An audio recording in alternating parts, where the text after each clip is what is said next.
BRS working president Sircilla MLA KTR జన్మదిన వేడుకలు వేములవాడలో బీఆర్ఎస్ శ్రేణులు ఘనంగా నిర్వహించారు.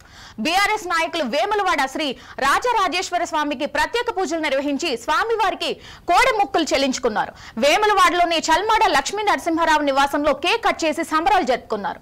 ఈ సందర్భంగా చల్మాడ లక్ష్మీ నరసింహారావు మాట్లాడుతూ కేటీఆర్ కు వేములవాడ రాజన్న ఆశీస్సులు ఉండాలని, రాజకీయంగా ముందుకు వెళ్లాలని ఆకాంక్షించారు.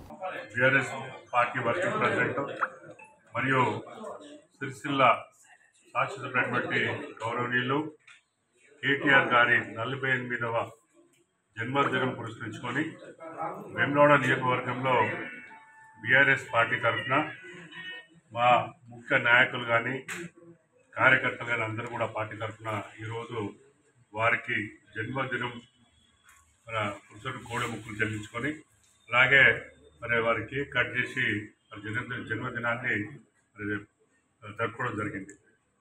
మేము ఈ సందర్భంగా వారికి భగవంతుడు ఆయురారోగ్యాలు, మంచి ఆరోగ్యం ఇవ్వాలి, మరి నిండు నూరేళ్ళు మరి ప్రజాసేవలో ఈ తెలంగాణ రాష్ట్రాన్ని మంచి దిశ తీసుకోవాలని భగవంతుని ప్రార్థించుకుంటూ